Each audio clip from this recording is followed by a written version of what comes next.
দর্শক শ্রোতা, শুভেচ্ছা ও স্বাগত জানাই বিটিভি ত্রিপুরার নিয়মিত আয়োজন কবি ও কবিতায় আমি সীমা। আজ আমাদের স্টুডিওতে গেস্ট হিসেবে আছেন রাজ্যের বিশিষ্ট কবি সাহিত্যিক কবি কার্তিক দেবনাথ।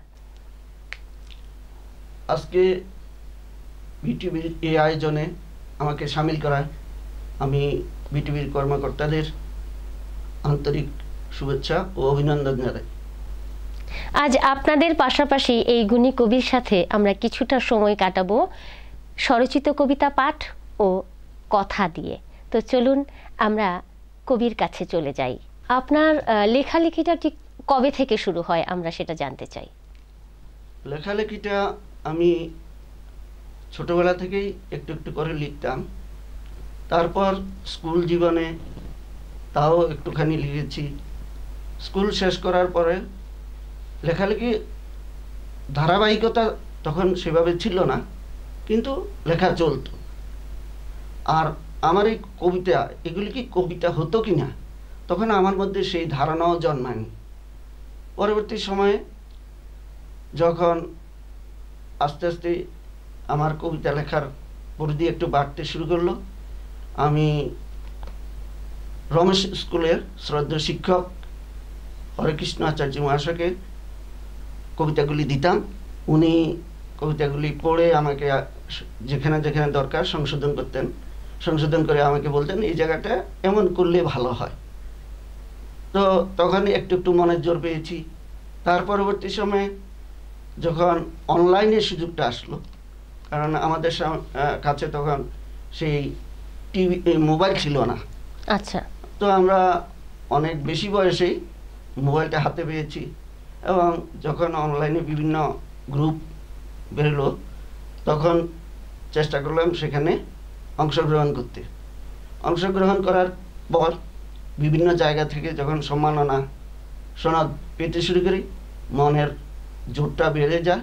আস্তে আস্তে লেখালেখি আরও বাড়িয়ে দিই এবং জাতীয় স্তরে বা আন্তর্জাতিক স্তরে বহু সম্মাননা আমি পেয়েছি। সেক্ষেত্রে বাংলাদেশ এবং আমেরিকা থেকেও আমার অনেক সম্মাননা এসছে। তো আমি অবশ্যই আলোচনা করব বা এখানে উল্লেখ করার চেষ্টা করব। প্রথম যে কবিতাটা সেটা শুনতে চাইব। প্রথম কবিতাটা আমি শব্দের স্রোতে ভাসি, একটা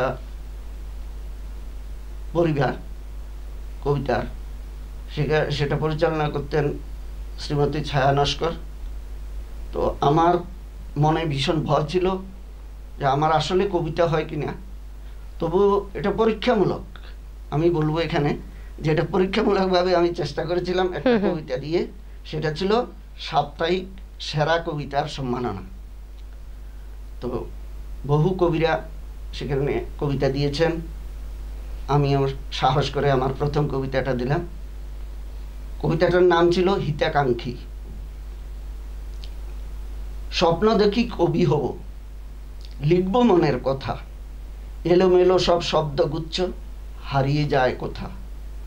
ছন্দ নিয়ম মানে না মন, শব্দ দেয় উকি, লিখতে বসে গুলিয়ে ফেলি, কবিতার হয় খুনসুটি।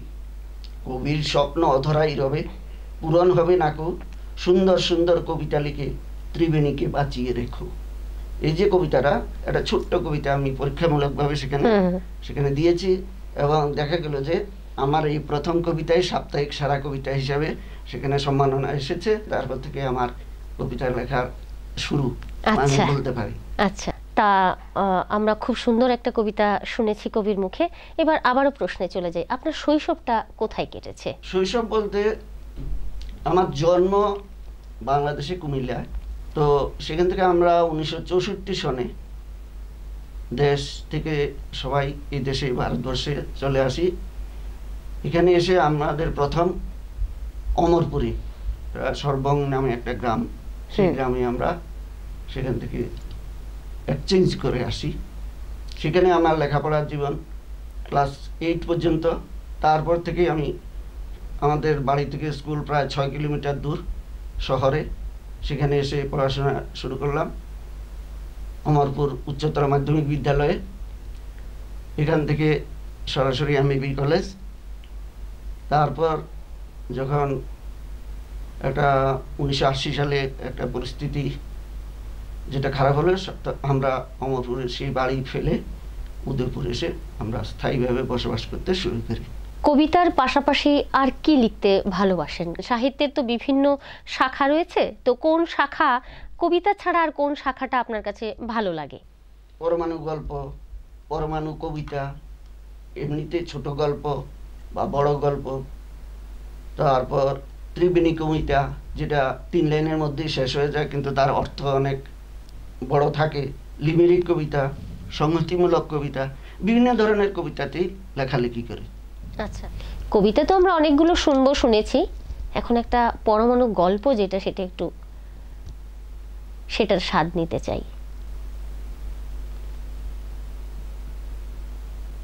এখানে আমি যেমন পরমাণু গল্পটা 9 শব্দের হয়, কবিতাটাও 9 শব্দের হয়। আচ্ছা, তো আরো বেশি আছে, কোনোটা 15 শব্দের, কোনোটা 19 শব্দের, যে এক একটা পরিবার এক এক ভাবে তারা তুলে ধরেন। তো আমি 9 শব্দের যে একটা, সেটা আমি এখানে বলছি। কেন কপালের দোষ দাও, স্বপ্নের পরিবর্তে কর্ম করে যাও। আচ্ছা, এটা নামকরণ দিয়েছে কপালের দোষ। ধরে নিতে পারি যে একটা লাইন বা দুটো লাইনের মধ্যেই গল্পটা শেষ, কিন্তু এটার অর্থবহ একটা লাইন, যেটার মধ্যে একটা বার্তা দেওয়া হয়। যাক, পরের প্রশ্নে চলে যাই। কবিতা লেখার ক্ষেত্রে কোন বিষয়টাকে আপনি প্রাধান্য দিয়ে থাকেন? কবিতা লেখার ক্ষেত্রে আমি তো বললাম যে লিমেরিক কবিতা বা ভালোবাসার কবিতা, এগুলি বিভিন্ন ধরনের, যখন মনে যাই আসে চেষ্টা করি সেগুলিকে তুলে ধরার জন্য। বিশেষ করে যারা অভাব অনটনে আছেন, গরিব দুঃখী, তাদেরকে নিয়ে কবিতা লিখতে আমার বেশি ভালো লাগে। আমার যৌথ কাব্য গ্রন্থ পশ্চিমবঙ্গে অনেকগুলি বইতেই আমার লেখা বেরিয়েছে। আচ্ছা, বাংলাদেশও আমার লেখা প্রচুর আছে, পাশাপাশি আমাদের ত্রিপুরাতেও, যেমন দুর্নিবার, তারপর প্রবাহ, এই সমস্ত বইতেও আমার লেখা আছে। আমি এখানে একটা কবিতা পড়ে শোনাচ্ছি, যেটা কলকাতার সন্ধ্যাবাতি কাব্যমালাতে যেটা প্রকাশিত হয়েছিল। এটা কবিতার নাম আমার জন্মভূমি। ও আমার দেশের মাটি, তুমি মোদের মাতা, তোমায় নিয়ে লেখা আছে কত গল্প গাথা। তোমার গর্ভে বীর সন্তান জন্মেছে কত শত, জীবন দিয়ে তোমার সম্মান রেখেছে অক্ষত। শত শহীদের রক্তে রাঙা তোমার বসনখানি, তুমি মোদের জন্মদাত্রী, তোমায় শ্রেষ্ঠ মানি। তুমি সদা পাশে থেকো মোদের সুখ দুঃখে, বাঁচার জন্য অন্ন তুলে দিও সবার মুখে। তোমার খাই তোমার পরি, তুমি মোদের ত্রাতা, দিতে তোমায় পারিনি কিছু, জনম গেল বৃথা। সারা জীবন থাকবো মোরা তোমার কাছে ঋণী, সকল দেশের সেরা তীর্থ আমার জন্মভূমি। ভীষণ সুন্দর লিখেছেন। এবং এই যে ভালোবাসা মাতৃভূমির প্রতি বা জন্মভূমির প্রতি, সেটা আমার মনে হয় আমাদের প্রত্যেকের ভেতরে কিছু না কিছু রয়েছে। আপনি কবি, সেজন্য কাব্যিক দৃষ্টিভঙ্গিটা আমাদের সামনে তুলে ধরেছেন। তা ত্রিপুরা হচ্ছে পার্বত্য রাজ্য, ত্রিপুরার চারদিকে শুধু বনাঞ্চল। সেক্ষেত্রে এই যে প্রকৃতি, সবুজ প্রকৃতি, সেটা আপনার লেখালেখির ক্ষেত্রে কতটা প্রভাব বিস্তার করে? বন ধ্বংস, ত্রিপুরাতে যে পরিমাণ বন ছিল, বর্তমানে শহর গড়ে উঠছে। পাশাপাশি যারা আমরা বনদস্যু বলি, ওরা সে নির্বিচারে বন ধ্বংস করছে। সেই সকল বিষয় নিয়ে আমি অনেক কবিতা লিখেছি। ইতিমধ্যে গোটা বিশ্বজুড়ে ভালোবাসা দিবস উদযাপিত হয়েছে, সেই সম্পর্কে আপনি কি বলবেন? ভালোবাসা দিবস এটা এক একজন এক এক ভাবে দেখে। এটা বয়স অনুপাতেই আমার মনে হয় যে এটার উপলব্ধিটা এক এক রকম ভাবে আসে। যারা ছোট ওদের একরকম, যারা যুবক ওদের একরকম, যারা বৃদ্ধ ওনাদের একরকম। আমি এখানে একটা কবিতা আপনাদের শোনানোর চেষ্টা করব। সেটা যেহেতু আমাদের বয়স হয়েছে, তো একটু বৃদ্ধ বয়সের কবিতাই এখানে আমি সবার সামনে তুলে ধরার চেষ্টা করছি। এটা কবিতাটার নাম ভালোবাসার শেষ বেলা। বলতে গেলে এটা বলতে হয় যে ভালোবাসাটা কিন্তু কোনো বয়সের মধ্যে সীমাবদ্ধ থাকে না। বড়দের মধ্যে বা বৃদ্ধদের মধ্যে যেরকম ভালোবাসা থাকে, বাচ্চাদের মধ্যেও শিশুদের মধ্যেও থাকে। এই ভালোবাসাটা কোনো একটা বয়সের মধ্যে সীমাবদ্ধ থাকে না, তাই তো? ভালোবাসার শেষ বেলা। দেহের বয়স বেড়েছে আমার, মনের বয়স বাড়েনি। সময়ের সাথে প্রেম শুকিয়ে অন্তরের টান কমেনি। শরীরের চামড়া কুঁচকে যাচ্ছে, চুলে ধরেছে পাক, দৃষ্টি শক্তি কমে গেলেও ভালোবাসা অটুট থাক। হাতে লাঠি কম্পিত চরণ, কোনো ক্রমে চলা, অনেক ভেবে মনের কথা তোমার কাছেই বলা। মনের গহীনে লুকিয়ে আছে ভালোবাসার মুক্তখানা, হারিয়ে ফেলো না, ভুলেও কখনো পাড়ি দিতে প্রেম যমুনা। মৃত্যুর আগে জানাতে চাই গোপন ইচ্ছাখানি, বয়সটা একটা সংখ্যা মাত্র, তোমাকেই প্রিয় জানি। শাহজাহান মমতাজকে ভালোবেসে বানায় সুরম্য রাজপ্রাসাদ, তাজমহল। তুমি আমি একসাথে থাকতে ইচ্ছে হয় প্রতিপদ। আমি যদি আগে মরি সমাধিতে লাগিও গাছ, তার ছায়ায় বসে নীরবে গান শুনিও 12 মাস। আমায় যখন পড়বে মনে সমাধির পাশে এসো, আমার শাখার শীতল বাতাসে প্রাণ খুলে একটু হেসো।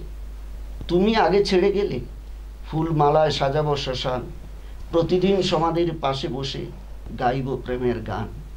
আহা হা হা হা, সত্যি মুগ্ধ হয়েছি এই প্রেমময় কবিতা শুনে। আসলে ভালোবাসাটা কোনো, ওই যে বললাম, ভালোবাসাটা কোনো বয়সের মধ্যে, কোনো সীমা সময়ের মধ্যে সীমাবদ্ধ থাকে না।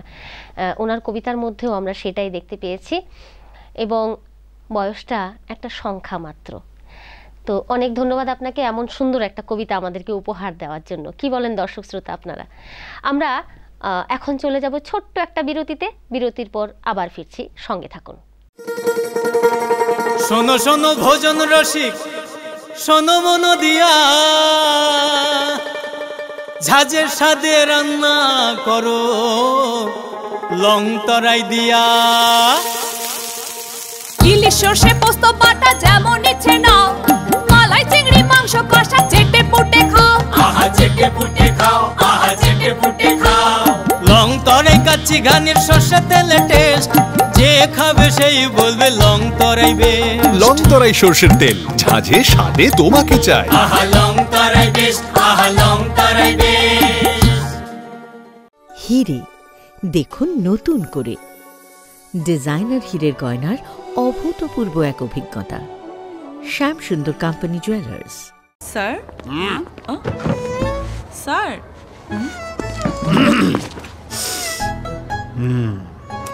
বাচ্চাদের টিফিনে যাই দিই তাই ফেরত আসে, কি যে করি। জি স্যার, ওরা তো কিছুই খেতে চায় না। চেটেপুটে খাবে, আবার ভালোও বলবে। কি? ফ্রুট ফানের কথা বলছি। ফ্রুট ফান বিস্কুটের আনারসের ক্রিমি স্বাদে সবাই ডুবে যাবে আর বলবে। ফিরে এলাম ছোট্ট বিরতির পর। আবারও চলে যাই কথা ও কবিতায়। এবারে আমার যে প্রশ্নটা সেটা হচ্ছে, আন্তর্জাতিক পর্যায়ে আপনার কি কোনো লেখা প্রকাশিত হয়েছে? হ্যাঁ, হয়েছে।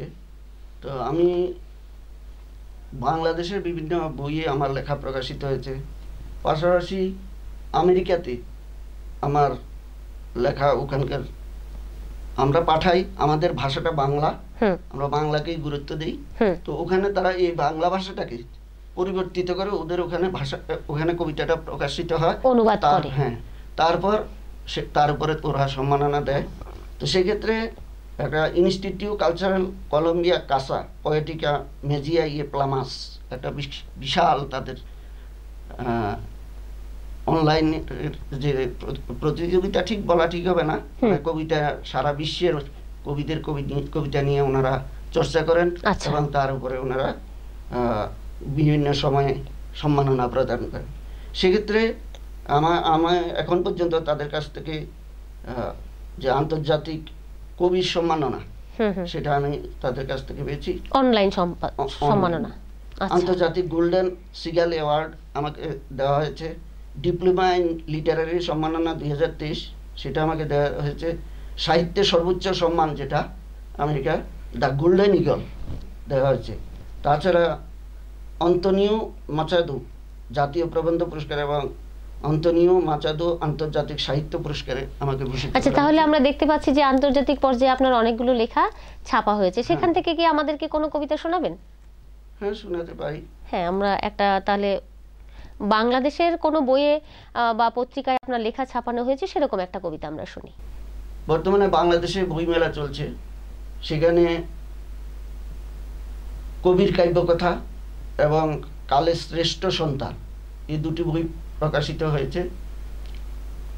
আর দুটোতেই আমার লেখা স্থান পেয়েছে। কালের কাব্যকথা দুটো কবিতা এবং কালের শ্রেষ্ঠ সন্তান সেখানেও দুটি কবিতা। আমি কালের শ্রেষ্ঠ সন্তান যেটা, তার থেকে একটা কবিতা আপনাদের শোনাচ্ছি। আচ্ছা। আমার কবিতার নাম তুমি রবে নীরবে। 15ই আগস্ট 1975 জাতির জীবনে নেমে এলো এক ঘন অন্ধকার রাত। বাঙালি ও বাংলার আকাশ বাতাস ভরে গেল কালো ধোঁয়ায়। যেন পূর্ণগ্রাস চন্দ্রগ্রহণ, সর্বত্র শুধু ত্রাস। গোটা দেশ নীরব নিস্তব্ধ, মানুষ বাকরুদ্ধ। ইতিহাসের চাকা ঘুরিয়ে দিতে চাইল মুষ্টিমেয় কিছু সেনাপ্রধান। সাহিত্য চিরনিদ্রায় স্ত্রী পুত্র আত্মীয় স্বজন দেশবাসী পিতৃহারা কেড়ে নিল একগুচ্ছ প্রাণ। বাংলাকে গড়ার স্বপ্ন শেষ করে দিয়ে খুনি রশিদ, শরীফুল, নূর, রাশেদ, মুসলেউদ্দিন 18টি বুলেট ছুড়ে এই বুলেট ঝাঁঝরা করে জাতির পাঁজর। সোনার বাংলার স্বপ্ন ভেঙে খান খান। 7 কোটি বাঙালি হলো অভিভাবকহীন, রক্তে লাল হলো বাংলার মায়ের কোল। জাতি হারালো সর্বকালের সর্বশ্রেষ্ঠ সন্তান। বাংলা হারালো জাতির জনককে, সময় হারিয়ে বুঝবে মুজিব হত্যার পরিণাম। বাংলা তোমাকে ভুলেনি বাঙালি। যতদিন আকাশে চন্দ্র সূর্য উদিত হবে ততদিন তুমি রবে নীরবে বাঙালির মনে। কেন বুঝতে পারলে না বঙ্গবন্ধু দেশে বারবার জন্মায় না, জন্মাবেও না। বাহ, অসাধারণ। এই ভাষার মাসে ভাষার প্রতি যে আন্দোলন হয়েছিল সেই বিষয়টাও এখানে উঠে এসেছে এবং বাংলাদেশের যে জাতির পিতা ওনার প্রসঙ্গ উঠে এসেছে। ওনার প্রতি সশ্রদ্ধ প্রণাম জানাই। আপনি দুর্দান্ত লিখেছেন এবং আমরা আমাদের ভেতরেও একটা মনে হচ্ছে যেন একটা আন্দোলন সৃষ্টি হয়েছে এই কবিতাটা শুনে। কারণ ভাষার জন্য কিন্তু অনেক লড়াই হয়েছিল এবং এখন ভাষার মাসই চলছে। হ্যাঁ, তো সেক্ষেত্রে ভাষা শহীদদের প্রতি আমরা সশ্রদ্ধ প্রণাম জানাই, বিনম্র শ্রদ্ধা জানাই। কারণ ওনাদের আত্মবলিদানের জন্যই কিন্তু আমরা মায়ের মুখের ভাষায় কথা বলতে পারছি, তাই নয় কি? হ্যাঁ, তো খুব সুন্দর লিখেছেন আপনি।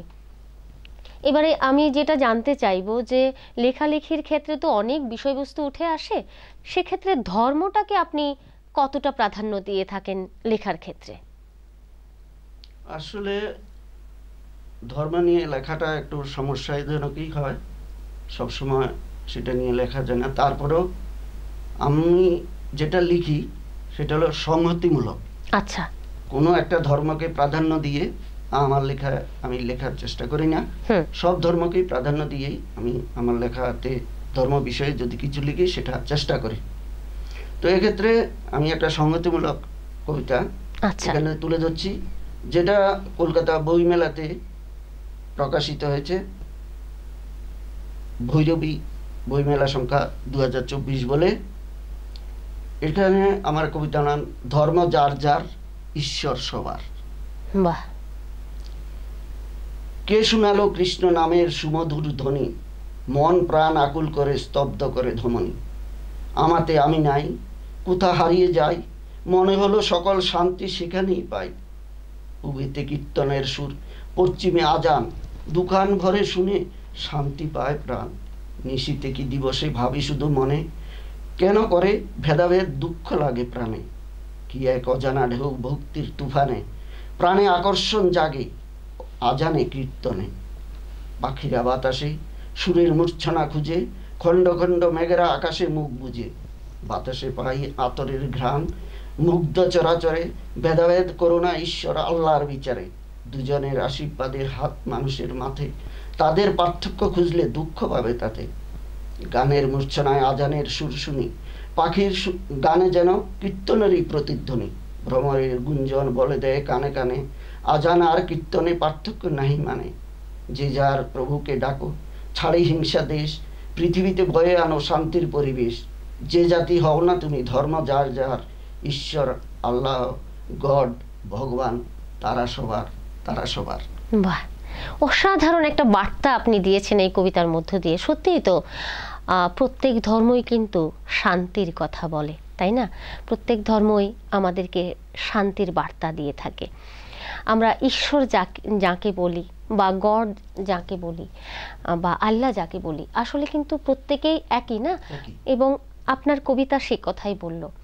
তো আপনি এই কবিতার মধ্য দিয়ে আপনি আমাদেরকে একটা ভীষণ সুন্দর বার্তা দিয়েছেন। আমরা এই সংহতিটাই যেন আমাদের মধ্যে বিরাজ করে, সেটাই আমরা চাইব। তা পরের প্রশ্নে চলে যাই।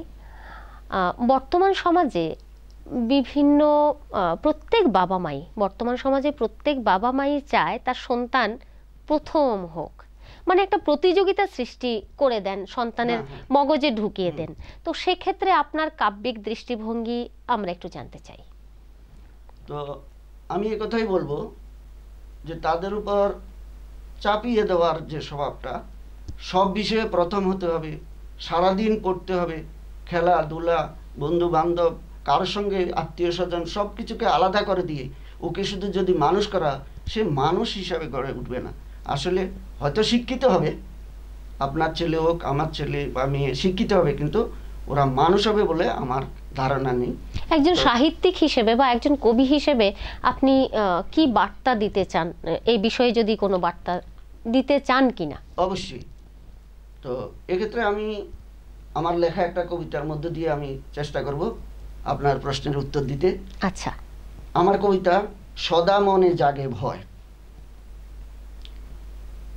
মনে ভয় জাগে প্রথম হওয়ার দৌড়ে এগিয়ে যারা, মা বাবার চাপে তারা আজ একেবারে দিশেহারা। সকালে স্কুল, দুপুরে নাচ, বিকেলেতে গাইবে গান, রাতে প্রাইভেট, 7টি বিষয়, বাংলা থেকে বিজ্ঞান। খেলার সময় নেই, রাখতে হবে মা বাবার মান, সব কিছুতে প্রথম হওয়ার দৌড়ে তাদের উষ্ঠাগত প্রাণ। তোমরা কি চাও বন্ধু, আনন্দ সব ছেড়ে চলে যাক? তোমরা কি চাও বন্ধু, আনন্দ সব ছেড়ে চলে যাক? সারাদিন শুধু বই আর ল্যাপটপ নিয়ে থাক? চুপ থেকেও মাঝে মাঝে বলে আর পারি না গো, আমরা মরে গেলে তোমরা সার্টিফিকেট নিয়ে থেকো। পছন্দ অপছন্দের মূল্য নেই তোমাদের কাছে, কেবলমাত্র ডিগ্রি বাড়ানোর মূল্যই শুধু আছে।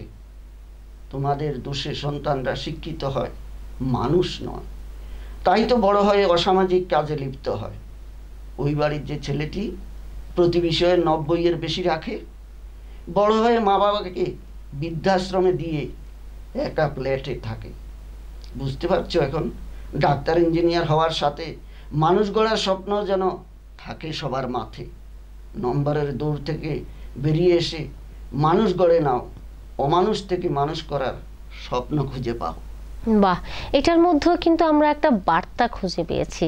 কারণ কি, এই বাচ্চাদের মধ্যে যে আজকালকার মা বাবারা প্রতিযোগিতা সৃষ্টি করে দিচ্ছেন, সেক্ষেত্রে মানুষ কতটা হচ্ছে এটা একটা প্রশ্নের বিষয়। তা এখানে বাচ্চাদের বা শিশুদের যে মানসিক অবস্থাটা, সেটাও কিন্তু একটা ভাববার বিষয়।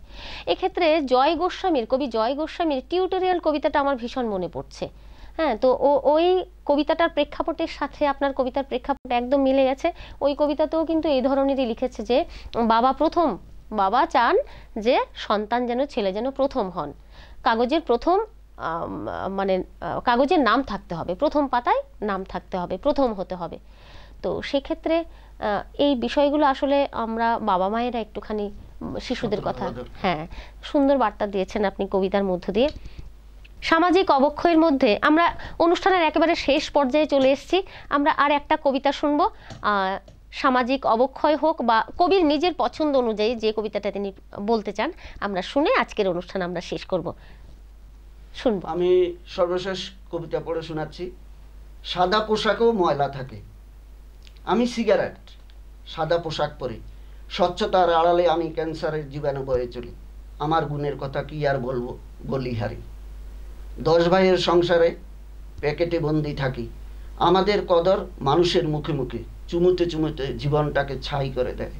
ভালোবাসার আড়ালে সবাইকে দেই ফাঁকি, আমার কদর দেখে মনে মনে গর্ব হয়, গরিবের মুখে আমি লাগি না। ধনীরা প্রথমে চুমুয়, স্বার্থ ফুরলে পায়ে মানায়। সাদা পোশাক পরলেই অন্তর সাদা হয় না, মনে জাগে সদা ভয়। আমার ভালোবাসায় বিশ্বে বছরে 60 লক্ষ লোক মরে, মুখ, হৃৎপিণ্ড, লিভার, ফুসফুসে আক্রান্ত হয়। ভদ্রতার আড়ালে এ জীবন ভালো লাগে না আর, আমি ছাড়তে চাইলেও আমায় আঁকড়ে ধরে। আমাকে চুমু দিলে হার্ট অ্যাটাক, স্ট্রোক অনিবার্য।